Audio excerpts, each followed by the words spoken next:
चलिए, जो प्लेटलेट्स होती हैं उनको कैसे बढ़ाया जाए। आप कुछ उपायों को अपनाकर अपने घर पर ही कुछ चीज़ों का सेवन करके जो हमारी प्लेटलेट्स होती है उनके लेवल को बढ़ा सकते हैं।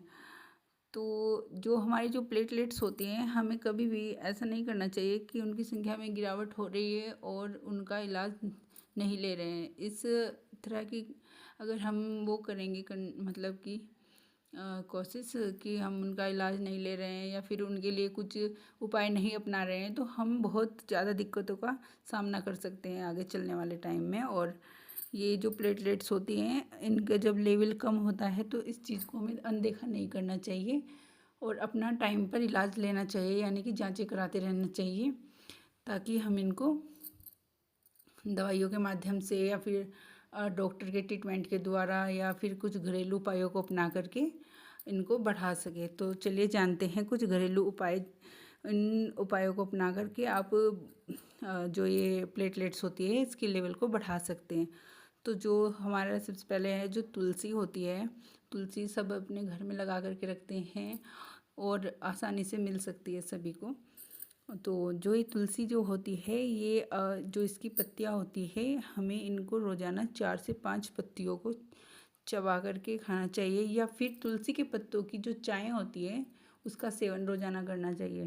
क्योंकि जो तुलसी जो होती है, इसकी जो पत्तियाँ होती है उसमें एंटीऑक्सीडेंट गुण होते हैं, जो हमारी जो प्लेटलेट्स होती है उनको बढ़ाने का कार्य करती है, यानी कि उनको बढ़ाने में ये हेल्प करती है। सेकंड हमारा जो उपाय है, हमें अनार और चुकंदर जो होती है चुकंदर, उसका सेवन करना चाहिए।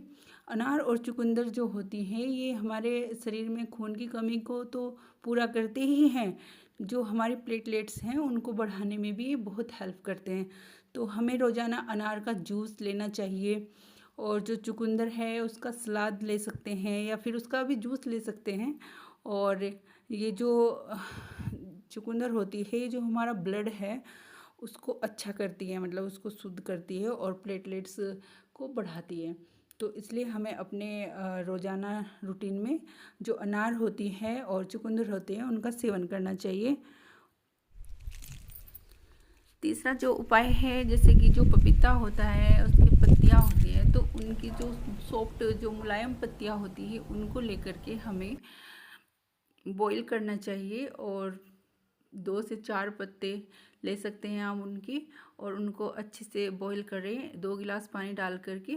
और जब 1 गिलास पानी रह जाए तो आप उसको दिन में 2 से 3 बार सेवन कर सकते हैं। और क्योंकि जो हमारा ये पपीता होता है, ये जो डेंगू का जो वायरल होता है उसमें, और कुछ जो बीमारियां होती हैं जिनसे हमारी जो प्लेटलेट्स डाउन हो जाती है, यानी कि गिर जाती है, तो उनको बढ़ाने में ये हेल्प करता है। फोर जो उपाय हैं उसमें हमें जो गिलोय होती है उसकी टहनी लेनी चाहिए, और टहनियों को छोटे छोटे पार्ट में कट करके आपको उसमें 2 गिलास पानी में बॉईल करना चाहिए। और जब वो पानी आधा रह जाए, यानी कि 1 गिलास रह जाए, तब आपको उसको सुबह शाम थोड़ी थोड़ी मात्रा में इसका सेवन करना चाहिए।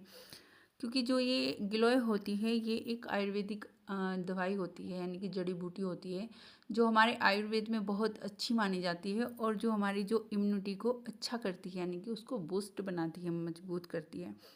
गिलोय जो होती है इसका सेवन करने से जो हमारा प्लेटलेट्स का जो लेवल होता है वो गिर जाता है, तो उसको ये बढ़ाने में भी हेल्प करती है। और जो पांचवा जो उपाय है हमारा, उसमें हमें जो विटामिन सी वाले जो फ्रूट्स होते हैं उनका सेवन करना चाहिए, जो क्योंकि जो विटामिन सी होती है ये हमारी इम्यूनिटी को बढ़ा करके जो हमारा जो प्लेटलेट्स होता है उसके लेवल को ये अच्छा बनाए रखती है। तो ये जो विटामिन सी वाली जो चीज़ें होती हैं, यानी कि फ्रूट्स होते हैं, ये इसके लेवल को अच्छा बनाए रखने के लिए मददगार होती है, तो इनका सेवन अधिक मात्रा में करना चाहिए। जैसे कि संतरा हो गया है, नींबू, आंवला, अमरूद और अंगूर, ये सब विटामिन सी वाले फ्रूट्स होते हैं, तो इन सब का सेवन अधिक करना चाहिए। और या इनका आप जूस भी ले सकते हैं, और अगर आप जूस नहीं ले रहे हैं तो अपने रूटीन में इनको रोज़ाना यूज करना आपको, मतलब कि थोड़ी थोड़ी मात्रा में आपको रोज़ाना लेना है। दोस्तों, यदि आप लोगों को मेरे द्वारा दी गई जानकारी हेल्पफुल लगी है तो प्लीज़ वीडियो को लाइक करना, चैनल को सब्सक्राइब करना और बेल आइकन दबाना बिल्कुल भी नहीं भूलना, ताकि नेक्स्ट जो आने वाली वीडियो है उसका नोटिफिकेशन आपको टाइम पर मिलता रहे। तो thank you for watching my video.